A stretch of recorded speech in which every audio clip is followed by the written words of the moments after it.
All right, so one of the things that you need to know for the GED that seems to come up over and over are questions about percents, which also is going to tie into questions about ratios, but we're just going to deal with percents in this video to make things a little bit easier. So the first thing that I really want you to be thinking about when you're thinking about a percent, it's a number out of 100. So if I say 14%, there's a lot of ways we can do this. And Zion, I know you already know that you can write that as a decimal, which is 0.14. But the reason that this is 0.14 is because it's in the hundredths place. So it's 14 hundredths.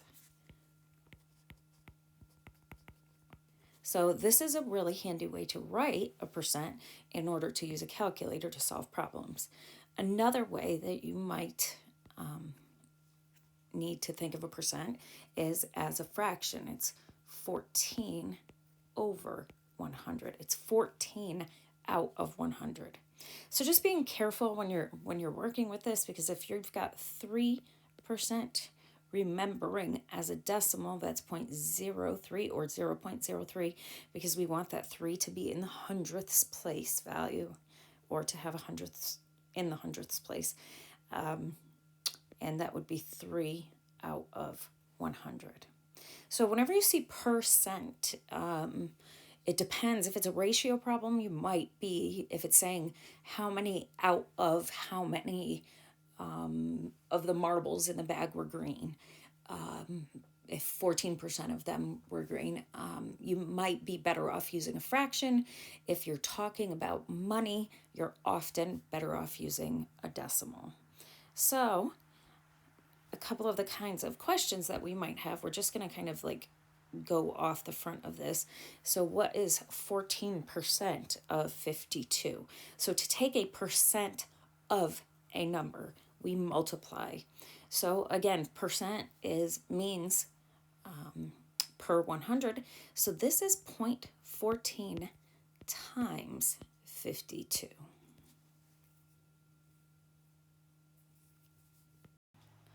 My calculator calls that 7.28. So something else I wanted to address, because this came up the other day, is 0.28. What if they give the answers as fractions instead of as decimals? So first thing that you can do is probably your answer choices will be, pretty easy to tell it. You can tell that 0.28 is close to a quarter, so you might have a fraction that's near a quarter. So if you're good at thinking of sort of place value like that, you might be able to logic it up. But if you really needed to, this would be 7 and 28 100ths. But fractions need to be in their simplest form. So remember, when you're simplifying a fraction, you're dividing the numerator and the denominator by some number that they both can be divided by. So you can use your calculator to find that, but I do often just use the rules of like 2 and 3. So I see that 28 and 100, so I'm going to simplify. 28 and 100 are both even numbers, so they both can be divided by 2. And let's see where that gets me. I have 14 out of 50. Again, I see these are even numbers. I can divide by 2 again and end up with 7 out of 25. So if this 7.28 needed to be written as a fraction, this would be 7 and 7 25ths. So even if I tried to simplify that fraction, there would be nothing that I could evenly divide 7 and 25 by. All right, so I have one here that I want you to do. You can text me the answer back to this one. 23% of 73. Just give me the answer as a decimal. So you can pause the video here and then send that on to me. All right, so they're most likely not going to say, tell me 23% of 73. They're going to give it to you in word problem form. So here's an example. Barry currently pays $580 in rent every month. As a reward for referring some new renters, Barry's landlord will decrease his rent by 20% from January through April, after which it will revert back to the current amount. How much rent will Barry pay from January to December? All right, well, the first thing that I already know here is that there's 12 months a year. So we've got January, February, March, April, May, June, July, August, September, October, November, and December. And I already know that his rent is going to decrease through April. So that means for each of these months, he's going to still pay his regular rent, which is $580. So this is 1, 2, 3, 4, 5, 6, 7, 8 months. So this part will be 580 times 8. What we've got to figure out is how much is his rent for these 4 months. So yet again, it's 20% of 580. He's not paying 20% though. The landlord is going to subtract 20% from 580.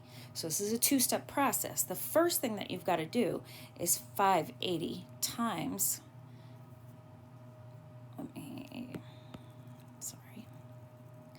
so 580 times 20%.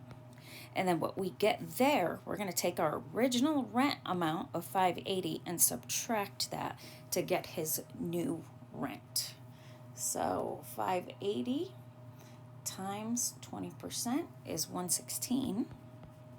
So we're going to subtract 116, and it's going to be $464. So for January, February, March, and April, he's paying $464, and that's times 4 months. So altogether, 464 times 4 is going to be $1,856, and 580 times 8 is 4,640. So altogether, we're going to have to add those together. 1,856 plus 4,640. And we have 6,496.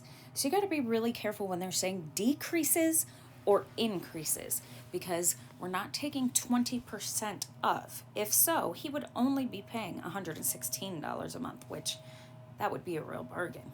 Be careful. So this person, this word problem is saying Sherry deposits $3,000 at 6% simple interest per year. How much will she have in the account after 3 years, assuming she doesn't make any withdrawals or deposits? All right, so I want you to try the same thing, except this time when you put money in the bank, if she's making 6% interest, then I want to know how much additional is she going to make? She's going to have more than $3,000 in her account. So you have to add an amount on. So do this problem and text me the answer. All right.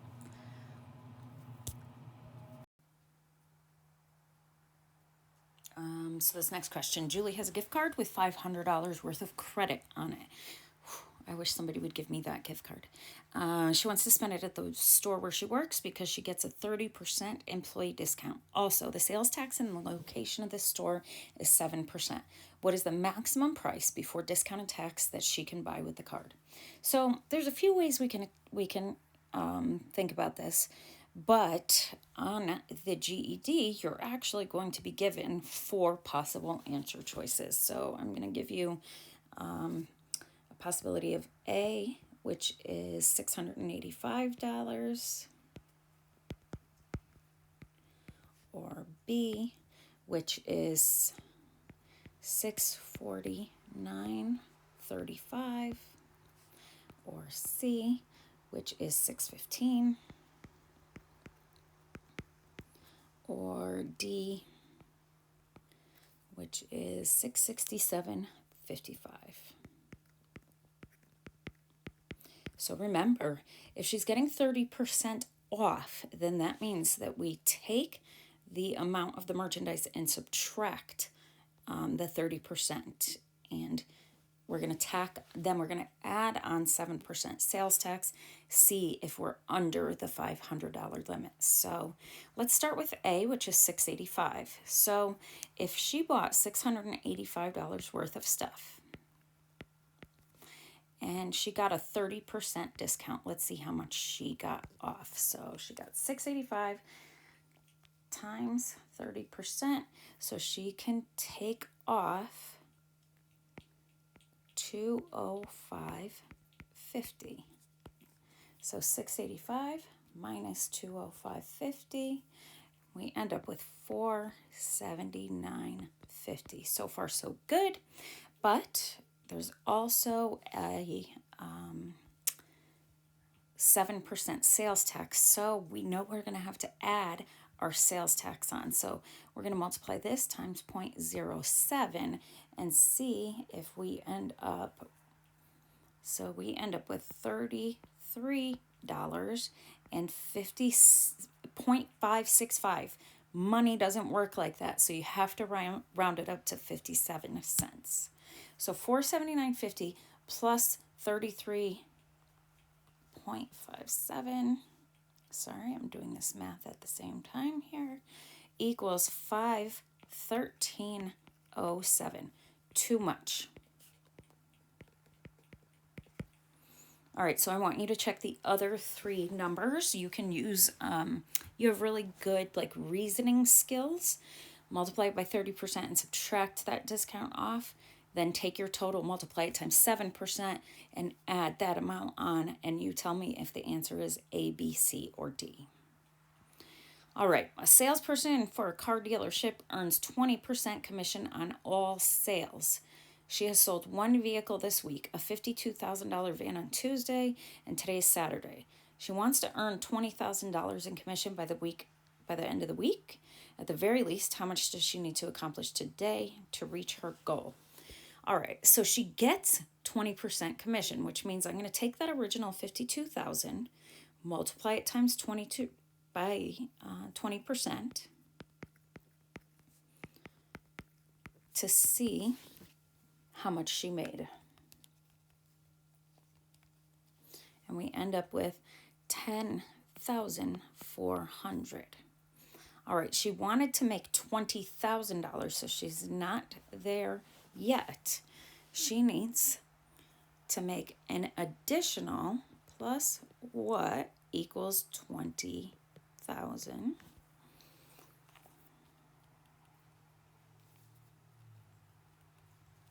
$9,600. So she wants to make $9,600. So we've got to figure out 20% of what equals 9,600. This is where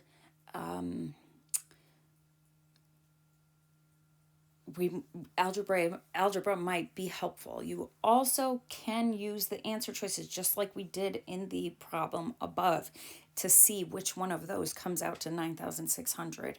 But we can also say that 20% of I don't know what equals 9,600.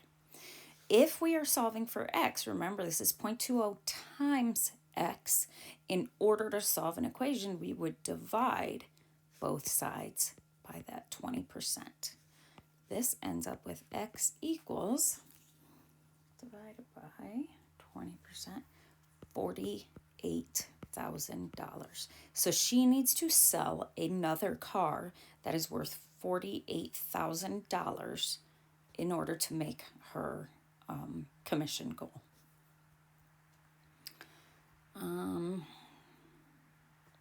And this is just another one trying find 15% of this, 15% of this, and 15% of this, and see how much you made in total. So Text me back your answers once you have them. Talk to you soon. Bye.